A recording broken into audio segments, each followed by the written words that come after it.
What's up, everyone? It's Triamite. It's November 21st, 2013, and I want to talk to you about some amazing footage that came across my Facebook page for me to look at, and it is absolutely the most awesome footage I've ever seen. It's absolutely amazing. There's no other way for me to say it. I look at footage like this all the time to analyze it for people and give them my opinion on it. And when I'm looking at this footage, it meets all of my criteria to be a legitimate video in my eyes. I firmly believe when we capture UFOs on video, the reason why they're so distorted and fuzzy and never clear image is because of the technology that's being used within the craft. It's either the gravitational engines are having an effect on our imagery, or they have specific technology that distorts the imagery so we can't get good imagery on it. When we see these crystal clear videos from third phase of the moon, all that CGI bullshit, it's all fake as hell to me, guys. Every video that I've ever recorded of a legitimate UFO sighting with my own eyes and then picked up the video camera always comes out a little bit distorted or fuzzy. Regardless of what I'm using, it's never perfect. So when I'm looking at this video, that part is meeting the criteria.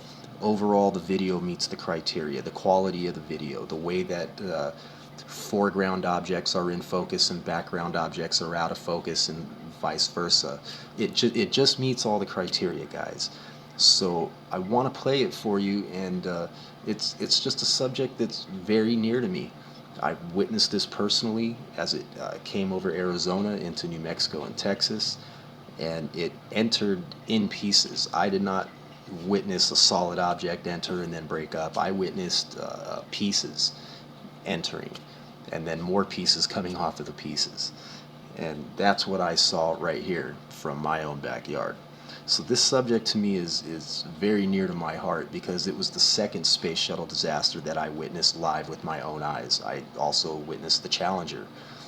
So let me play this footage for you guys, and then I'm going to come back and analyze a little bit of it for you. But before the video starts the roll of the actual footage, there's a couple paragraphs in here that was tagged along with the footage that I want you guys to read. So I hope you enjoy it.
So what we're looking at right here is a piece that was released a while back, and it was apparently supposed to be a recording of the cockpit as they were prepping for re-entry and during re-entry.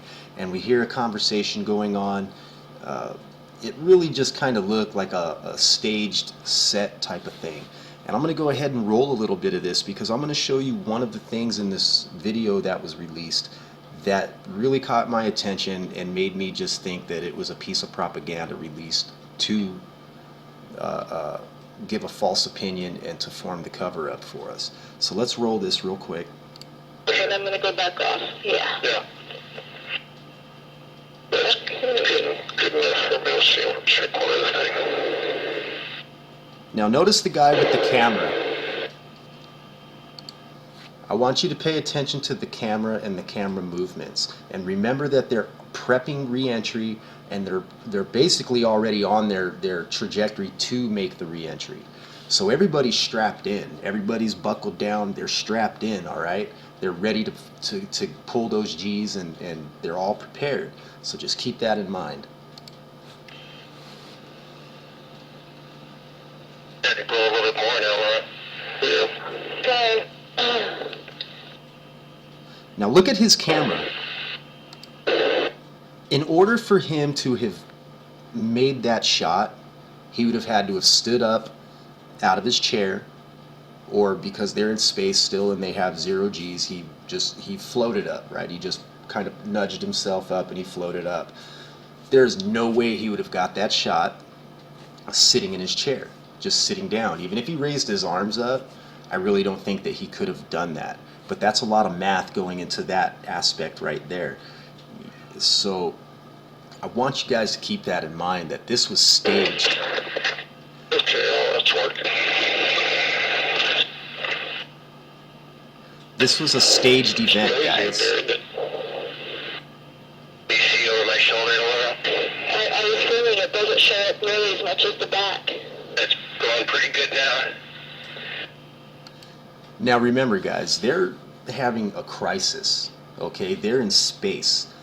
This shuttle is their only means of survival and their only way to get home, okay? So as I stated before, they're already on their trajectory to make re-entry into Earth's atmosphere. Everybody in that shuttle, according to protocol, is strapped in their seats and they're not getting out. Why is this guy just floating around the cabin like he's filming on a movie set? Like they're making sure that they give us specific shots, guys. And that's why I gotta call bullshit on this specific video, and I've always called bullshit on it. I've never believed it. But that's up for you guys to decide on that one. Shit's about to get very real, guys. Copy that. 797 here, you want to hear? Lots clear. 7, go ahead. I'm talking at 10 o'clock high. This is Houston. Say again, 7. So we have a bogey at 10 o'clock high. So right here they're calling out a bogey at 10 o'clock high to mission control. So let's just pay attention now. We have an unidentified flying object. All its eyes that appears to be tumbling. It just seems to be tagging along with us.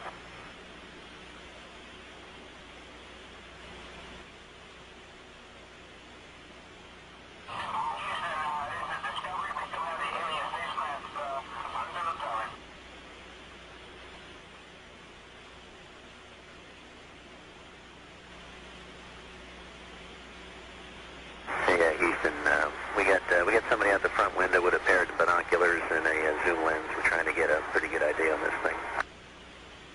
And we copy that.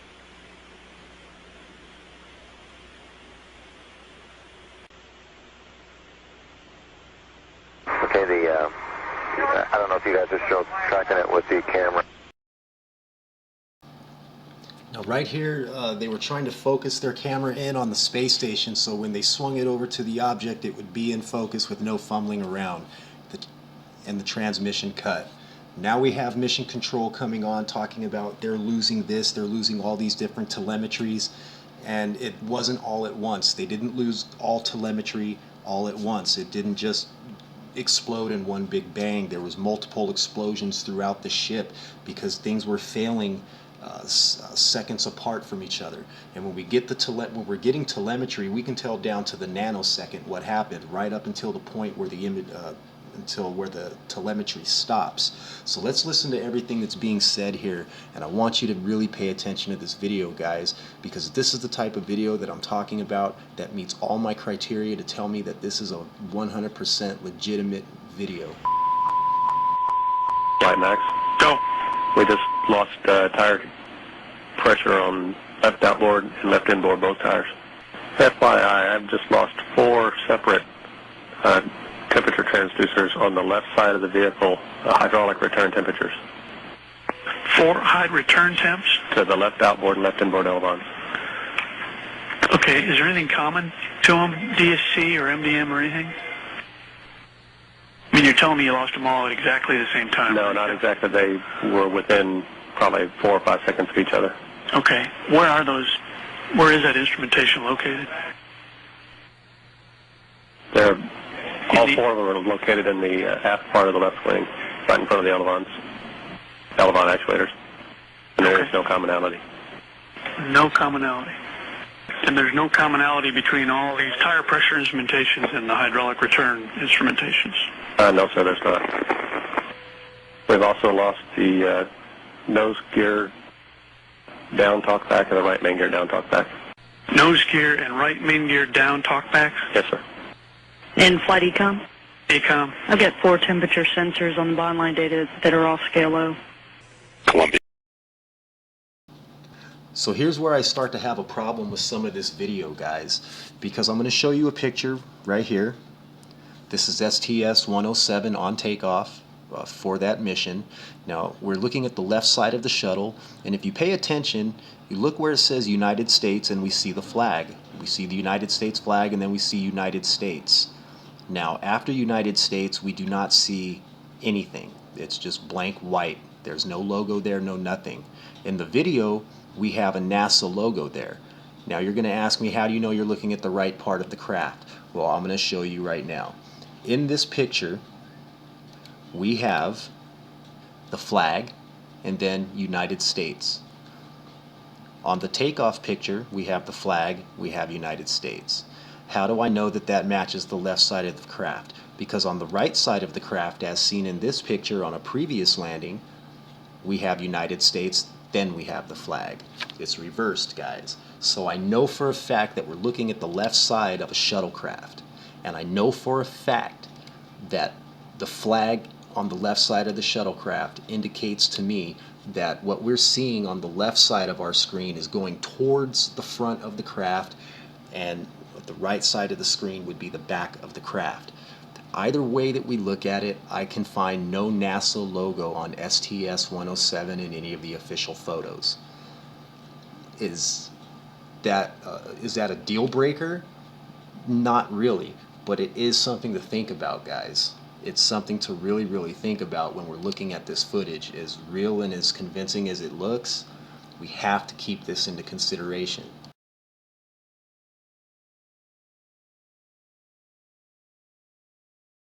Houston, UHF comm check.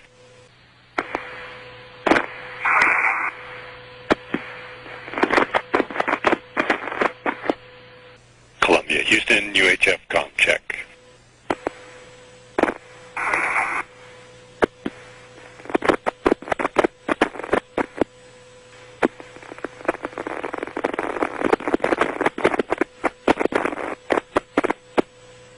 Capcom Charlie Hobaugh calling Columbia on UHF frequency as it approaches the Merritt Island tracking station range in Florida. Communications with Columbia were lost at about 8 a.m. Central Time, about 10 minutes ago. This is Mission Control, Houston.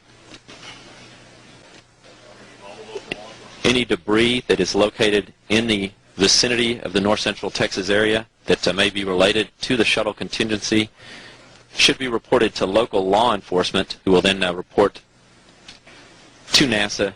It should be avoided. Debris could be potentially hazardous due to toxic substances that are used as propellants on the space shuttle. Flight controllers here are securing all information and notes and data pertinent to the scheduled descent and landing of the shuttle today as part of contingency procedures. Search and rescue teams in the Dallas-Fort Worth Columbia, area Houston, UHF have been ComCheck. alerted.